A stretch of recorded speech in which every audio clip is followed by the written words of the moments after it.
2025 खत्म होने को है, लेकिन इस साल हिंदू और उनकी आस्था पर हुए हमलों का जो पैटर्न उभर कर सामने आया, वो एक असहज करने वाला सवाल खड़ा कर देता है कि क्या अब दुनिया के अलग अलग हिस्सों में हिंदू पहचान को योजनाबद्ध तरीके से निशाना बनाया जा रहा है। इस पूरे साल बांग्लादेश से लेकर अमेरिका तक एक ही तरह की घटनाएं बार बार देखने को मिली। अफवाहें, झूठे आरोप, मजहबी उन्माद और उसके बाद भीड़ की हिंसा, जिसका शिकार सीधे सीधे हिंदू और उनकी आस्था बनी।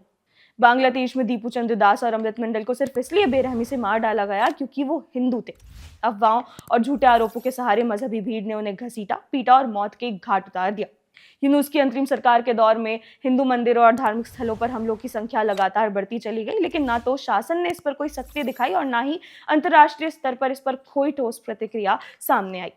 वहीं कनाडा, जिसे भारतीय छात्र एक सुरक्षित और बेहतर भविष्य का ठिकाना मानते हैं, वहां भी हालात डराने वाले रहे। मीडिया रिपोर्ट्स के मुताबिक यूनिवर्सिटी ऑफ टोरंटो के पास एक भारतीय छात्र शिवांक अवस्थी की सरेआम गोली मारकर हत्या कर दी गई। इससे पहले हिमांशु खुराना का मामला सामने आया था, जिसने कनाडा में रह रहे भारतीयों की सुरक्षा को लेकर गंभीर सवाल खड़े कर दिए हैं। अमेरिका में भी हिंदू आस्था सुरक्षित नहीं रही। कैलिफोर्निया के चिनो हिल्स में स्थित बैप स्वामीनारायण मंदिर को भारत विरोधी नारों और नफरत भरी ग्राफिटी से निशाना बनाया गया। इंडियाना के ग्रीनवुड में भी मंदिर की दीवारों पर घृणास्पद संदेश लिखे गए। ये घटनाएं सिर्फ तोड़फोड़ नहीं थी, बल्कि हिंदू पहचान को डराने और अपमानित करने का खुला खुला प्रयास थी। इतना ही नहीं, थाईलैंड और कंबोडिया में हिंदू देवी देवताओं की मूर्तियां गिराई गई। सीमा विवाद जैसे मुद्दों का बहाना बनाकर आस्था पर हमला किया गया, जबकि उन विवादों से इन धार्मिक प्रतीकों का कोई सीधा संबंध था भी नहीं।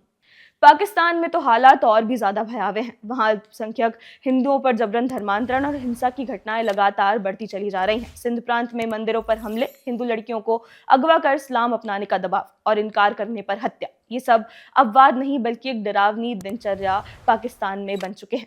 सितंबर 2025 में इटली के नोवेल्रा में भी हिंदू मंदिर की दीवारों पर नफरत भरे शब्द लिखे गए थे। फिजी में भी मंदिरों को निशाना बनाया गया। इस साल हुई इन घटनाओं से ये साफ हो जाता है कि हिंदू और भारतीय पहचान आज वैश्विक स्तर पर गंभीर चुनौती का सामना कर रही है। सवाल ये नहीं है कि ये घटनाएं हो क्यों रही है, सवाल ये है कि आखिर ये कौन सी मानसिकता है जो इतनी तेजी से पूरी दुनिया में फैलती नजर आ रही है। और इन सबके बीच सबसे चिंताजनक बात यह है कि आज भी कुछ तथाकथित सेक्युलर हिंदू आंखें मूंदे बैठे हैं, इस इंतजार में कि जब तक ये आग उनके घर तक ना पहुंचे तब तक उसे देखने समझने की जरूरत ही नहीं है। जबकि सच ये है कि जिस एजेंडे को वैश्विक स्तर पर आगे बढ़ाया जा रहा है, उसे नजरअंदाज करना आने वाले समय में बहुत ज्यादा भारी पड़ सकता है।